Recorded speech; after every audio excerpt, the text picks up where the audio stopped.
experience. She has boosted a fintech from 0.5 million to 0.9 million MRR in just 4 months, helped startups secure over 2 million in funding, and has shaped ventures from 2% idea stage startup to near a billion-dollar Nasdaq IPO. Today, she's here to unpack AI frontiers on real-world challenges that need game-changing solutions with her keen insights on AI. So please join me giving her a virtual warm welcome to Hanisha. And Hanisha, you can take it from here. Solange, yeah, thank you very much for that warm welcome. So welcome all of you. I also, just a little more to introduce myself. My background in AI is that my master's thesis was in natural language processing. I've worked on AI from the early 2000s. And however, I mean, I've moved away a little bit from the extreme nuts and bolts. But in my last few roles, I've had the privilege to look at some uses of AI that go beyond the regular uses that we usually tend to see a lot. So we wanted to use this time to talk about real-world use cases of AI, which can benefit hundreds of millions of users, if not more. So with that, I'd like to begin my talk. That said, if anybody has any questions in between, please feel free to ask. We can keep it as interactive or as one way as the audience would like. So give me a second. Is my screen visible? Not yet. Yes. Now? Okay. It is, yes. It is now. Okay. So like I said, so the reason it says X will be a little clearer towards the end. What we're seeing is that while we're seeing the proliferation of AI today, I mean, hardly a second goes by before we see one more AI generated artifact. And I'm sure we have already crossed the point where the number of documents or images on the internet which are AI generated are way more than what are human generated.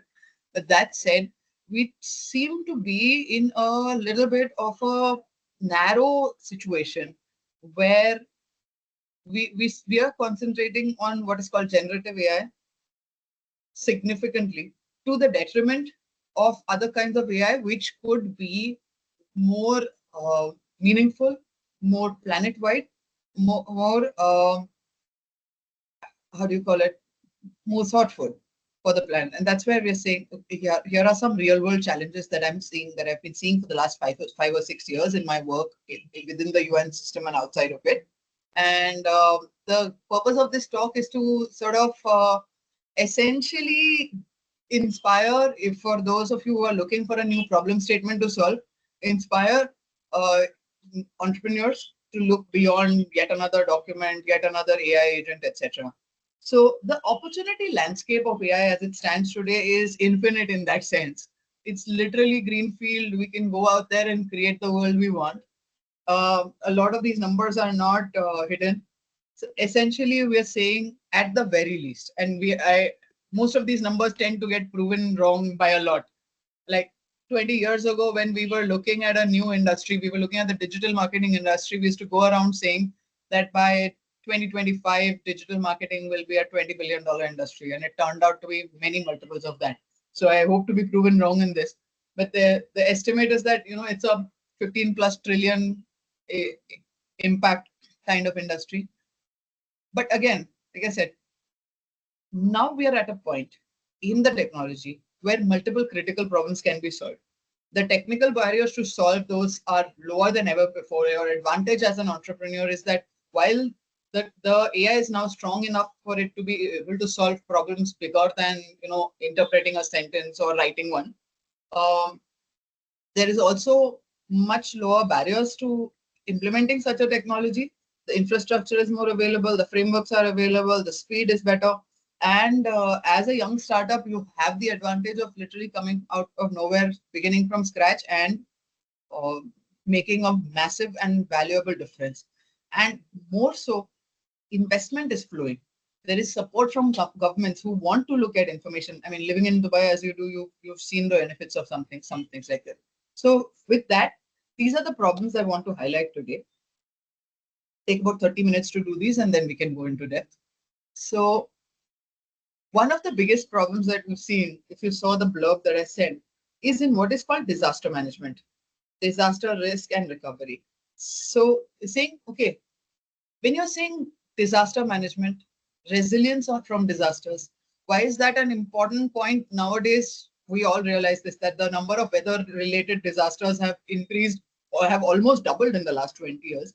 And they, of course, seem more and more important. I mean, there is not a single month that has gone by in the last few years where some weather related disaster has not struck some part of the world, whether it's an earthquake, a wildfire, a flood, a tornado, a cyclone. There's something or the other happening at some point. And each of those disasters requires a different sort of capability set to predict and to control.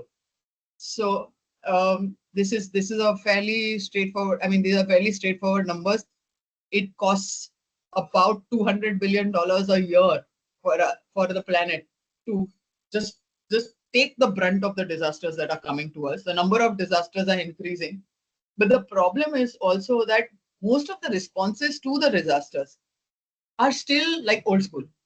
I used to work for a world for an agency in the United Nations called the World Food Program, which was the UN's primary disaster response agency.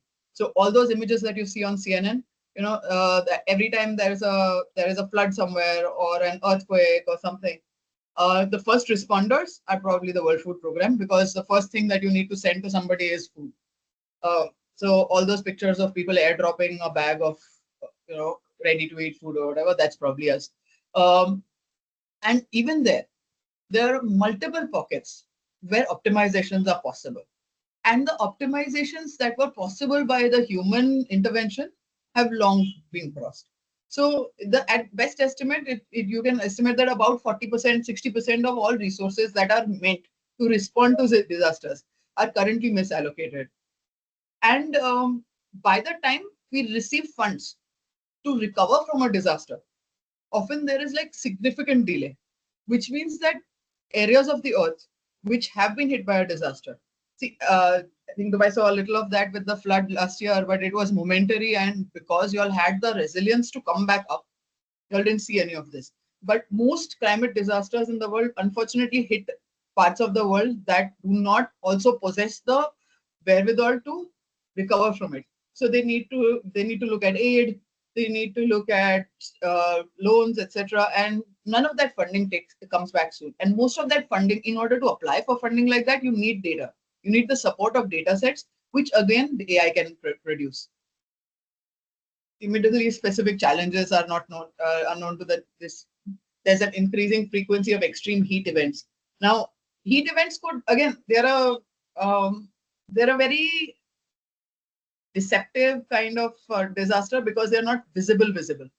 But from everything from agricultural output being limited to even human output being limited. This is the first year in which many governments are now classifying heat as an emergency. We are acknowledging that humans are significantly lower productive in temperatures above 35 degrees. And the problem is that temperatures are measured in certain spots, but there are other spots. So if, for example, your meteorological department is measuring the temperature at one spot, that doesn't go to say that like 2 kilometers away there isn't a massive heat island, usually in an area where there are poor people, which requires more support than the place where you place the thermometer. So we really do need planet scale but in depth sort of tools to analyze all of this and report all of this so that it can be fixed. Water scarcity is going up, flash flooding is happening, sandstorms, as they increase, they also affect especially energy output and things like solar uh, output, solar power plants. So coming back a little bit for a second to the disaster risk management cycle, like what are we talking about when we say disaster strike? So before a disaster even comes in, typically there is a preparation phase. Then there is a prediction phase. So a preparation phase is usually something where we are analyzing whatever we have, the assets that we have, and trying to predict like analyzing the asset and its behavior in the case of a certain kind of emergency. Then the prediction phase, I mean, both have an element of prediction. The preparation phase usually has what we are saying. So say for example, I have 20 buildings in this square kilometer. How would each of these buildings behave if there was emergency aid? So like how would these 20 buildings behave if there were an earthquake? How would these 20 buildings behave if there was a flood? What if there was a typhoon, etc. The prediction part is essentially trying to then predict the probability of that sort of disaster actually happening. Then, if you're unlucky, the disaster does strike. And then comes the response, the responding step and the recovery step, both of which are very, very important. So just wanted to sort of bring that cycle into focus for everybody so that, when I'm talking about the next few use cases, we have the context in place. So at the World Food Program, for example, a lot of our work was centered around if we need to deliver food, what's the fastest way to deliver food? Then that's why we were always very concerned about, okay, what are the best ways to transport something? Are the roads going to be functional? Can I send a truck with food, or do I need to send a helicopter because no road is functional, etc., etc.? So the preparatory and the prediction models were generally doing stuff like that. And that's why I said in the preparation phase also, there's a massive step towards prediction. And the problem, I was highlighting earlier also a little bit about this. The point is that while this has been done, if you're sitting in one of the world's top cities, like you're in Dubai, you may think that this is a solved problem. That we know that for every square inch, what exactly is going to happen to this part of the city if this happens. The problem is that more than 95% of the world does not have every inch mapped, every scenario checked out, 50 years of past data on which they can work. So the biggest gap today, in my mind, and that's why, like, biggest unsolved problem today is what happens to some corner of the earth where there is no past data to go with, where something can happen. So the picture behind you is the picture of the Kingdom of Tonga. It is the third most vulnerable country to climate change. It's possible that they may not exist in a few years from now. In about 40 or 50 years from now, the entire country may be under the sea. 2 years ago, we had a massive volcanic eruption, which led to a tsunami, which led to literally every large resort in the island being wiped out forever. In every island, rather. The problem is that nobody has ever built a data set of historical weather data for. So it's not just the fact that you need to predict what they have. Where is the building? Where's the water? Where's what assets do we have? How is that asset going to behave under the situation of a climate emergency? But also that none of those data sets are there. So there's a massive gap in solving for data poverty for situations like this. We have some prediction models, and the prediction models, logically, the model that works for a Dubai or a New York or a Bombay or a Delhi should work anywhere on earth. You need to solve for the data poverty. How do you extrapolate that model in order for it to not depend on as much data as it currently does? Can you pull in the historical data from another parallel region, which is more data rich, and bring it here? And more than just the fact of being able to predict at a country level, are you able to predict at a greater resolution? Now, this kind of a problem, while this solution might be created for what we call wartime, I mean for disaster, has lots of uses in peacetime as well. During a time when there is no disaster, we will be able to predict rain using the same model that we are able to use for typhoons today, some variant. Especially if we are able to do the mapping of how do we solve for the lack of data. Yeah. So that's one massive problem statement, very close to the heart of lots of agencies globally. And it's not just all of these problems, while I did encounter them while in my work at the UN, they all have use cases in the private sector as well. So if you are an asset owner, if you own a massive five-star resort somewhere which is close to a climate like a, how do you call it, a zone of the earth that is plagued with climate emergencies. Like for example, if you owned a high-end resort somewhere in the Philippines, and the Philippines gets hit with 100 typhoons a year, you better know what exactly is going to happen. Knowing about it at a country level, saying a typhoon is coming somewhere in the country is not the same as saying, okay, a typhoon is going to hit my 2 square kilometers where which I'm interested in, which is why I'm making the emphasis on it needs to be hyperlocal, needs to have high resolution, and it needs to work for countries where fast data training sets and resources are not available to solve for it. Okay. Moving mainly to the response and the coordination. Again, the point is we've all seen images of every kind of disaster. This is a picture from Cyclone Ida in Mozambique, where one of the tools that we had invested in was used. Um, Now, Cyclone Ida hit with a very, very small amount of what do you call it? Prior intimation. So in jargon, these are called fast-moving climate emergencies. Now, when the climate emergency is coming at you at a certain speed, you also need to be able to respond at the same speed, which is why essentially any kind of human-created system or a typical decision support system that is made is it usually fails. If the disaster is coming at you at a certain speed at a certain time, and you're taking it's landing up in hours and you're responding in weeks, that's literally not something that is feasible. So in the case of IDI, for example, we knew about a week and a half before that there is going to be a major cyclone coming in. What areas is it going to strike was still unclear. Especially with that disasters like typhoons and cyclones, this is a common phenomenon where the moment there is wind in the picture, I mean, it's impossible to predict which way the wind is actually going to move. So it's very possible that 1 hour before it looks like it's going to go north northeast, and later it ends up going north to southwest. So you cannot 100% pre-plan for this. So it's not like we can make a page and keep saying, okay, every May we are going to be hit by a typhoon, and therefore this is your playbook. The moment the typhoon hits, it's going to break this building, and so this building is actually a warehouse, and you need to be able to take all the goods that are kept in that warehouse and move it to this other building, which is a school, which is a stronger building. You need instead a tool that can give you that kind of analysis in minutes. Quite exactly like perhaps ChatGPT analyzes our resumes and gives you an output in like 1 or 2 minutes. You need something that can respond at the same speed at which the disaster is coming at you. So another parallel from not as much of a fast-moving emergency. This is again a real-life example.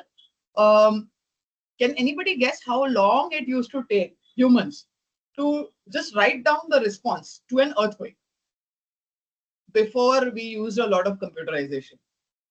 So like an earthquake has hit somewhere on earth, and there's a team of people who needs to solve things that are being created by the earthquake.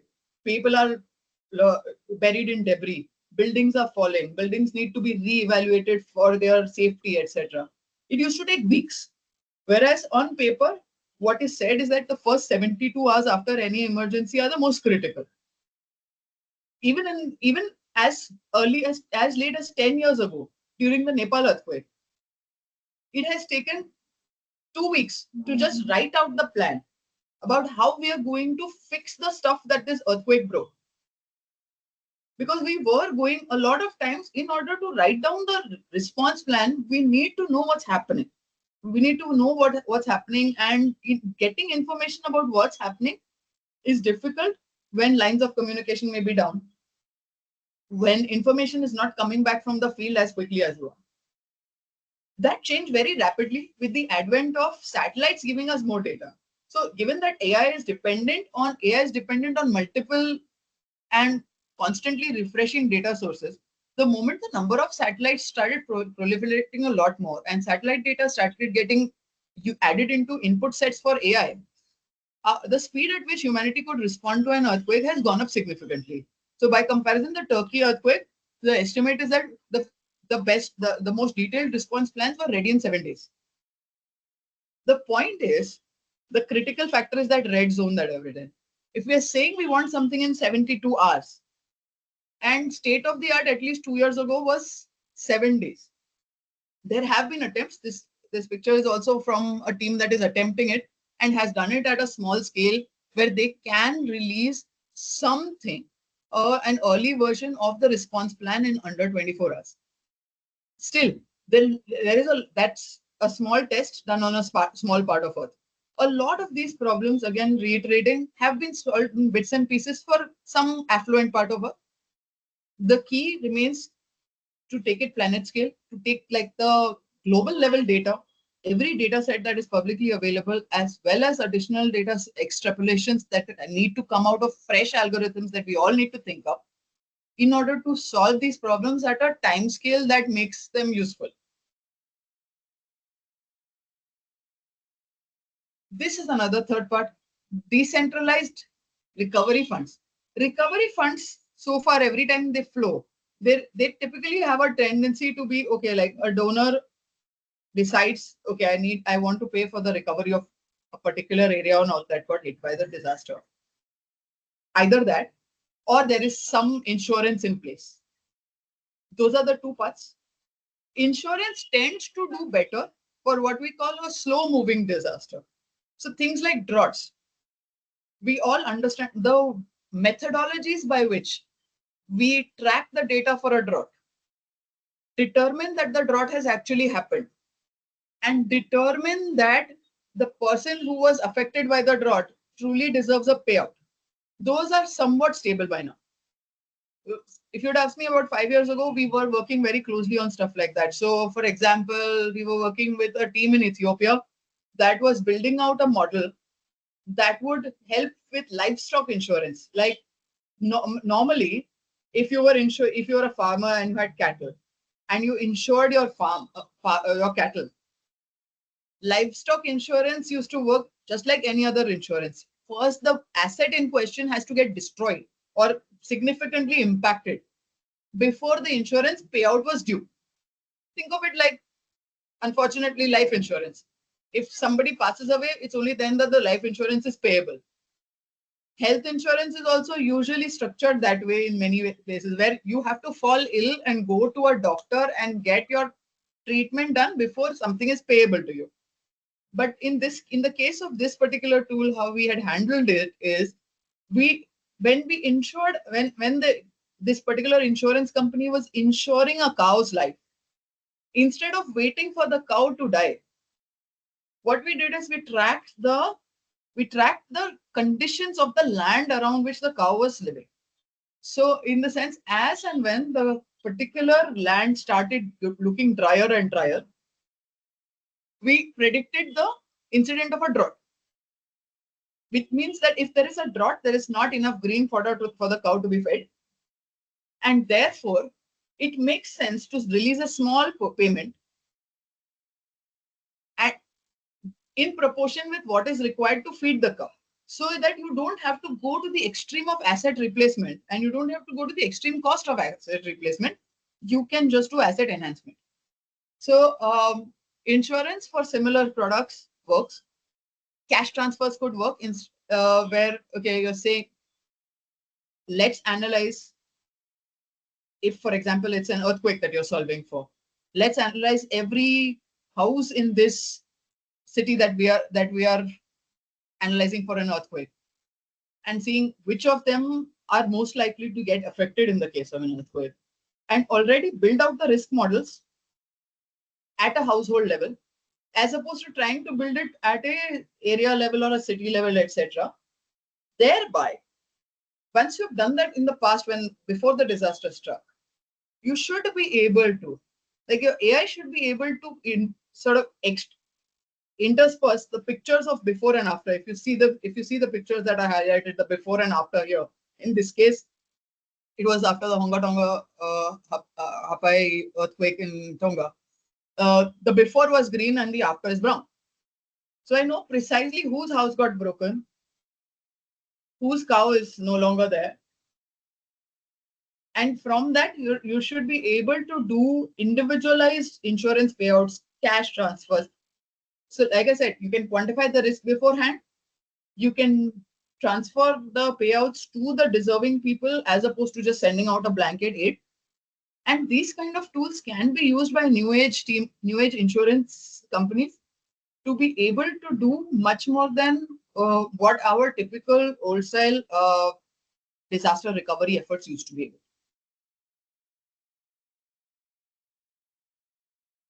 The next use case is probably the last part of that circle. Before you've built anything at all, how do you make sure that you build something resilient? So does it involve things like before you're building infrastructure, involve checking on the various kinds of responses that infrastructure could have to climate risk? So this again is a screenshot of a tool that we had built for certain areas of Earth, to be able to say, okay, these are the existing buildings in the area, and this is how we predict. So I don't know if it's visible. It's a very small sized image.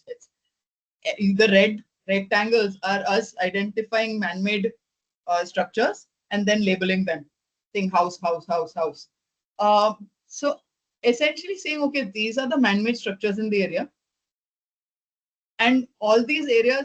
So this, and superimpose them with maps of how this area would behave in the case of a disaster, and it can help you plan beforehand. Like before we built a refugee camp in a certain part in Africa, we knew beforehand that this is a floodplain, and therefore this we ought not to be building here. Now think about this at a different scale for a large industrial conglomerate which is putting up a factory. These are all requirements that help you take a very complex financial decision. So not only does it have a humanitarian and a disaster oriented use case, it also has a very strong commercial use case. And so I'll be the first person to say we ought not to be doing good just for the sake of doing good. But can we create solutions that have multiple uh, use cases, and there's a commercial use case where there can be the commercialization and the monetization of the problem, as well as a humanitarian use case where we can save hundreds of millions of lives if required. Now, how do we come in, since we mentioned commercial, for teams that really do want to work on this, I've highlighted a couple of prizes and funding areas that are available. If it's of any use, it at least gets teams started. This one, unfortunately, is US specific, but it's one of the better funded, not just in terms of cash, but also in terms of the kind of support that you could get from mentors. MIT is running a disaster resilience prize with Verizon, where US domiciled startups who can solve for disaster solutions within the US can stand to win 100,000. They need a working prototype by the 15th of July, unfortunately, and some idea of how you would measure your own success. This is another one. There's an ongoing X Prize for wildfire detection. We've seen how badly wildfire can go. Again, some of the points that I highlighted earlier. AI is mandatory in this situation because the responses need to change second by second. You never know how that fire is going to move ahead. So literally, if somebody can do a great accurate detection intelligence, it's not unlike an earthquake, which happens maybe once in a while, like there could be aftershocks. Fire is changing second by second. So if you have a smart solution for how to track it, how to detect it, there are a lot of takers out there. Australia, California, they've all faced this. Uh, the moment an affluent part of the world faces it, there's some amount of cash available for it as well. Okay. Coming back to one step prior to the disaster recovery kind of use cases, I also wanted to highlight as a separate bucket. I know both happen to be climate related and sound like they are similar, but one is disaster, is like close to the worst case scenario. This is what we can do to avoid the worst case scenarios. And here are three use cases where teams I know have worked in certain degrees in the past, and there's a lot more to be done. So again, highlighting this. One is, I think, the most valuable thing to do on a day-to-day basis. So if disaster reduction or recovery or planning is the worst case scenario, this is how we avoid getting to the worst case scenario, right? How do we try? AI tools that can help reduce emissions in any industry, to be honest. So that's why I said first and foremost industries. I mean, I don't need to go into the depths of which other standard polluting industries, but we can. So the standard cement manufacturing, fashion, etc. Anything that can help reduce energy use. And we've seen some very smart solutions there. I mean, we even saw a solution being pitched to us as energy efficiency in fashion, which was actually a tool. So someone actually just built an AI tool to predict what would most likely sell. Like if there is a company that manufactures shirts and doesn't know what's going to sell in the next 3 months, what is going to sell for, I don't know, spring and summer 2025. And they end up manufacturing 20 different SKUs, of which 7 never sell. That's emissions that essentially landing up in the landfill. So there could be some smart answers here. Which industry do you target? Where the answer to reducing the emissions in that industry doesn't necessarily lie in the factory.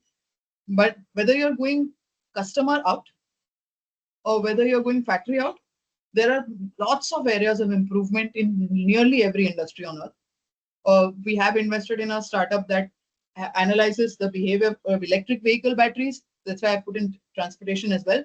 So, in order for each charge of the battery to matter a bit more. As we all know, batteries have a life that is measured in charge cycles. So, even though electric vehicles are technically already climate smart, how do you make them even more efficient? So, look for use cases around you. These are some starting points. So, this is another place where so renewable energy in itself is climate smart. It helps the climate be better. I mean, it's always better to run a wind farm versus a thermal power station.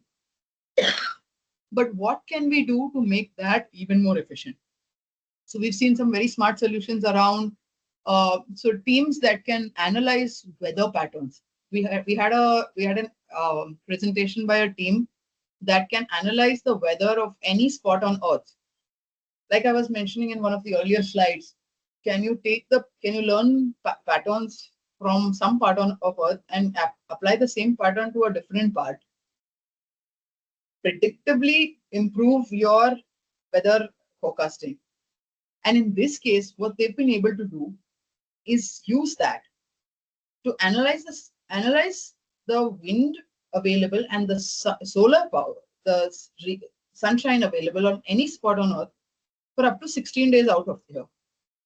And now they are working with power companies to help those power companies then predict the production of the renewable energy where the plant is already existing. So if the power company already has 6 plants in different areas, and now it just needs the weather patterns to be able to predict, okay, tomorrow I'll be able to do 2 megawatts from this plant and 3 megawatts from that plant. That's one. But the other is, how do you then even use it to optimize production? Again, before putting up the first solar panel, can you reliably predict how this is going to do? Can you improve that efficiency? AI is still lacking in those areas.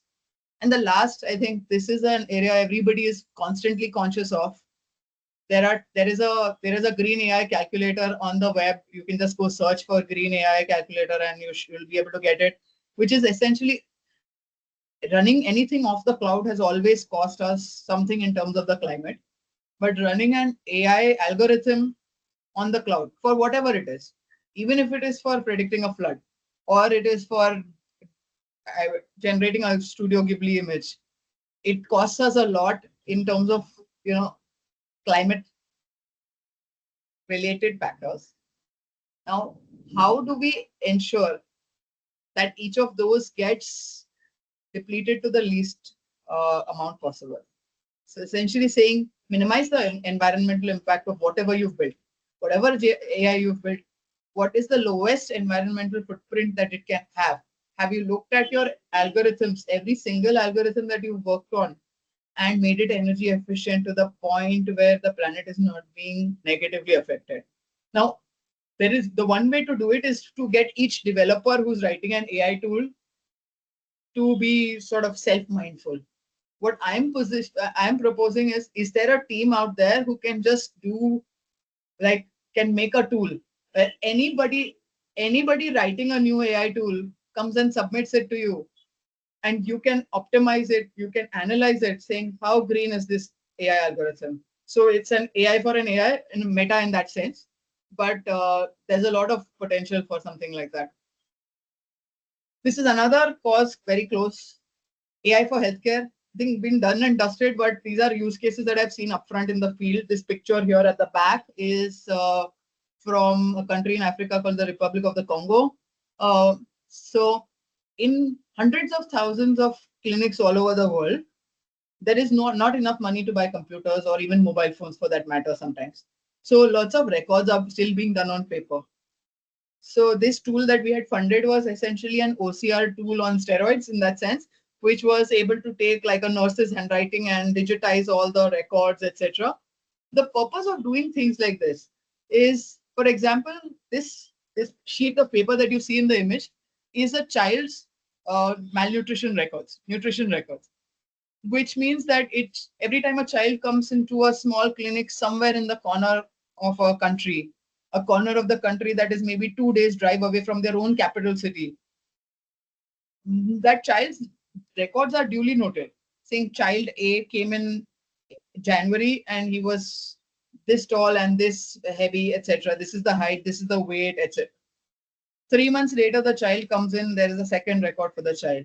But nobody is making sense of it on a per patient level or a per population level and making recommendations. Every recommendation for that patient is momentary. It's dependent on whatever the nurse or the doctor was able to see at that moment. Even though we possess the records to do a multi-year or multi-month kind of recommendation. So AI, ideally AI that does not require a massive amount of tech investment from the end user. So something which just analyzes your written sort of health records and gives you a phone call. All you need is a phone to be able to receive a call. It doesn't have to be a smartphone, doesn't even have to be a mobile phone. It could probably be a landline. AI that can do the tech heavy lifting at that end and give the user data that they never got, analyze it to that level. Those are the things we need. So this is another tool we funded back in the day, but has obviously not gone as broad as we'd like to. Malnutrition is a problem that affects half the children who die each year. Each year, about 5 million children die, 4.8, 4.9, 6 in some years. And almost 45% of those deaths can directly or indirectly be linked to malnutrition. Now, the problem is malnutrition is very easily detectable in its very early stages. By its late stages, it is visible. A child of 2 or 3 or 4, whether or not they are well nourished, is visibly detectable. But clinics around the world do not possess the equipment or the knowledge to detect it. Because even at its early stages, it's very easily treatable also. The answer is food. But what do you need to measure whether a child is nourished or malnourished? You need to check their height, their weight, and their upper arm circumference. So all you need is essentially a scale or a painting on the wall that measures, heights. Okay, like this is 2 feet, this is 2.5 feet, whatever. You need a weighing scale, and you need a tape measure that will measure the upper arm circumference of the child. Hundreds of thousands of clinics around the world do not possess these three basic things. So we need technology. We need AI to be able to go in there and reliably measure these things using the simplest phone you can think of. Because until even a year ago, the kind of phones you needed to be able to take an image that where you can reliably measure someone's height, that phone also had to be very high end. So can today's tools crack that barrier and make this kind of analysis available for parents or nurses or doctors with the most basic phones? We literally do not have the scope for specialized equipment. But again, coming back to monetization models, lest you think that we are talking about all goody things that well, nobody will ever pay for.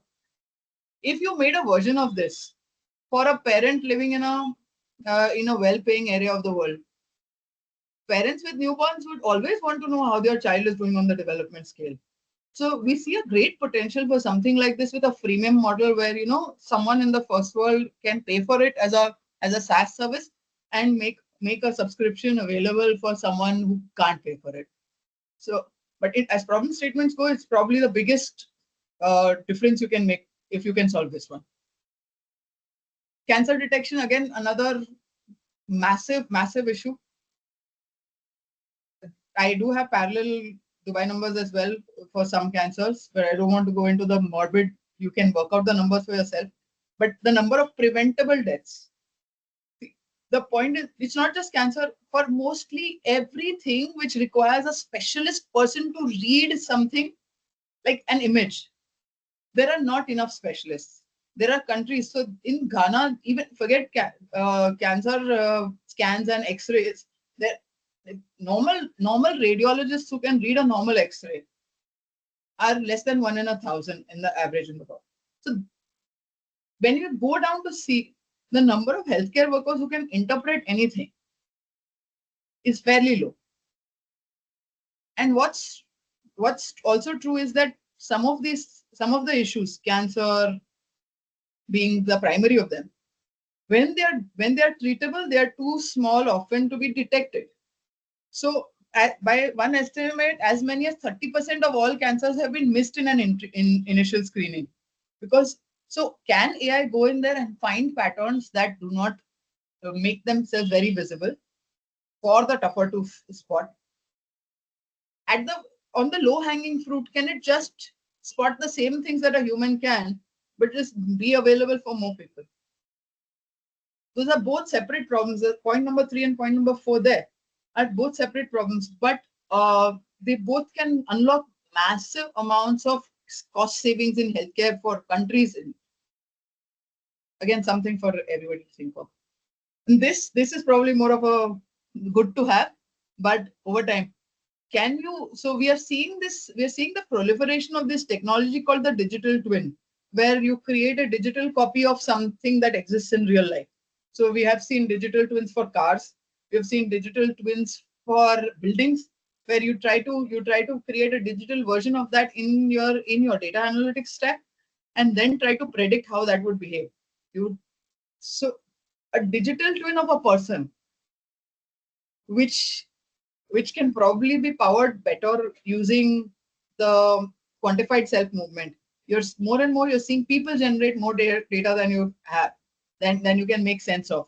So if you have a glucometer or a Fitbit or something like that, can AI keep monitoring your health constantly and give you a personalized nutrition plan? It already does a little bit of it. Can it go towards healthcare optimization? Can it go to healthcare cost reduction? Can it go to research acceleration at a planet level? Those are all interesting problems to look at. Last slide that I will talk about.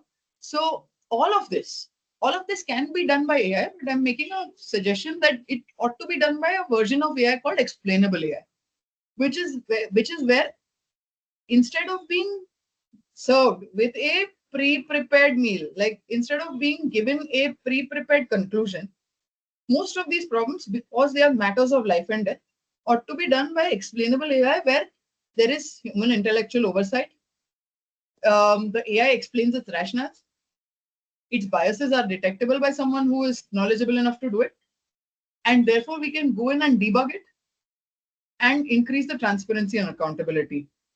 Thereby, in the end, leading to a point where there is greater buy-in for the data. There's a personal reason for this. That picture that I showed you of Cyclone Idai back in the day, 2019, we had predicted a week and a half before that 500,000 hectares of standing crops would be destroyed by this cyclone. We had the unfortunate situation of the country in question not believing us. And so we literally saw that train wreck happen. We just don't want that to continue. So this is a suggestion. I'm done for the day. There are a few more problem statements which I'm happy to share later. So opening for questions. Wow, thank you so much, Hanisha, for such an insightful presentation. This was so detailed. You gave us use cases, real world examples, even applications where the startups can see and opportunities for them. So thank you so much for that. The floor is open for any questions you may have, so please drop them on the chat. For now, I'll start with my personal question, and that'll give us them time to write their questions. My question is, many of the solutions you discuss require collaboration with larger entities. You mentioned even top governments and getting support from the governments. So, what advice would you give to the startups on forming effective partnerships with governments, corporates, or international organizations to amplify their impact and build trust with these organizations? See, the easy answer is luckily everybody understands that they can't work the same way today like they worked 10 years ago. That tools are changing and they need to keep up. And so everybody is open for collaborations. Nearly every entity you can think of has an innovation unit. Medicine Sans Frontier has an innovation unit. UNICEF has an innovation unit. The government of Canada has an innovation unit. The government of Dubai obviously has an innovation unit. So find them.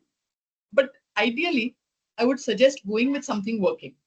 Cannot go with something at an idea stage saying, I know this is a big problem for you and I think I can solve it. Go with something built. Saying, I tested this and I think this is going to happen. So, how about you save this asset of yours? You, that would help. You go prepared and go to the innovation division of whoever you're going to talk to and build it out from there. Thank you for your answer. We have a question from Ramis. He asks, so for areas like sustainability and healthcare, how do you make sure you're up to date with regulatory and legal compliance? So like that's why my first example was malnutrition. There is no legal regulatory compliance that stops you from analyzing someone. Like none of this is a how do you call it, a cure.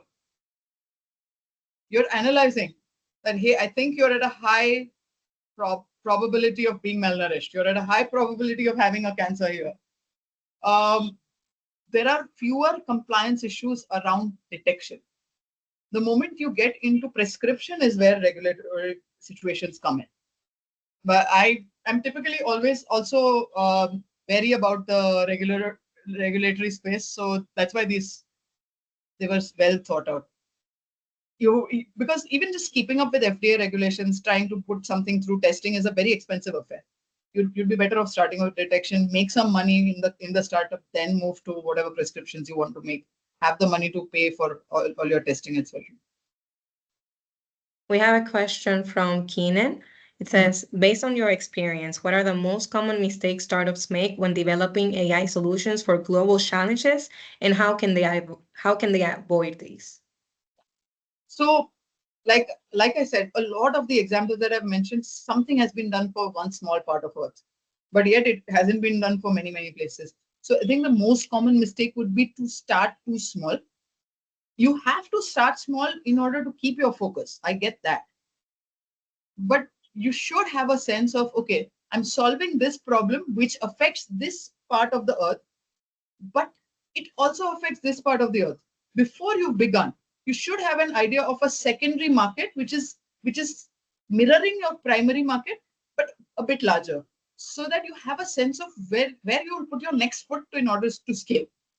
Because till you can't prove that this problem happens to at least 5, 6 different spots on earth, it's difficult to get the resources to grow. So that, and how to avoid, like I said, yeah, try building up your partnerships early. Get something going, get a proof of concept out very fast, then get to someone for whom this matters. Like I'm saying, about the typhoon solution for the Philippines, we had this suggestion coming from somebody who never thought it could be a paying product,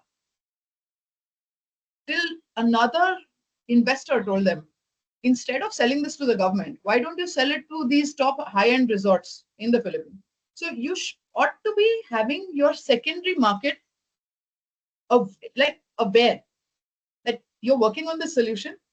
The solution will be ready in 6 months' time. They should be kind of anticipating it. It's like you're about to throw a ball and they should be waiting to catch it. then you'll build the momentum around it and you'll start seeing the growth. Another question, how can early stage startups with limited budgets attract and retain AI experts to compete in these high impact spaces? So two things. There are a lot of open source models that are now removing the need for deep expertise in broad areas. So you may not need as many experts as you did, say, even 4 years, 5 years ago. That said, the best way to get an expert interested is to talk to them with topics that are not money. You have to get them interested in the cause. And so that's also the answer for raising funding, unfortunately. Uh, you have when you're short on money, you realize that you will find creativity in other spaces. Get them involved in the cause.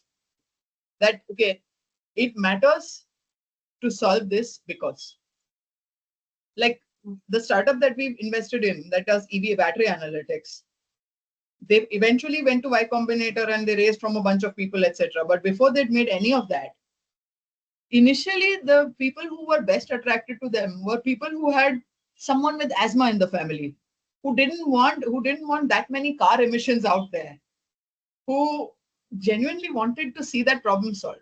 You need to go beyond money. One more question from the chat from Nisam. If digital twins can precisely simulate individual health scenarios, why haven't we seen them effectively deployed at scale during global crises like COVID-19 or in managing chronic disease epidemics? Is it a limitation of technology, data access, or political will? No, my positioning is that they can't precisely simulate individual health scenario yet. What I'm saying is, in that situation, I'm saying that's a little far out. That's something that needs to be created. If they could, yeah, we should have been able to see them. Uh, but it's best to build them now so that by the time the next pandemic comes around, we have this in place. For high end people, digital twins can do quite a bit.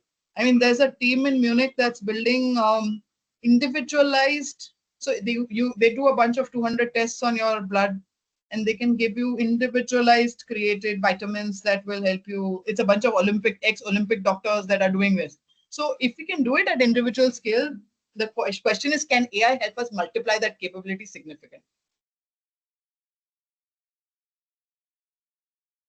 Okay, I'll ask one more questions and then I'll close the floor. It's AI applications are usually very sensitive in areas like humanitarian aid or healthcare, such as bias or privacy concerns.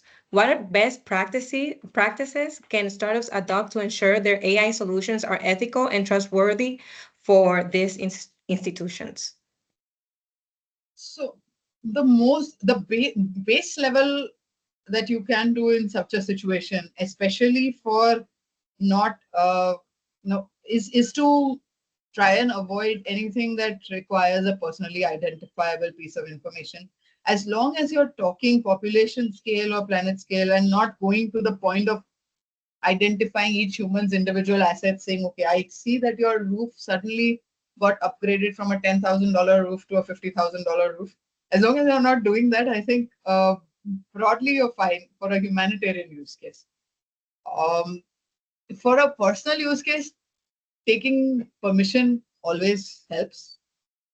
Receiving the permission is time consuming and expensive. That unfortunately is a reality. That's a cost you ought to be prepared to pay. That, I mean, it's better to err on the side of caution while ingesting data sets, especially if you're looking at any high resolution data sets that will help you identify or worse price assets. I would say you would only do it for the asset owner in question and only on request.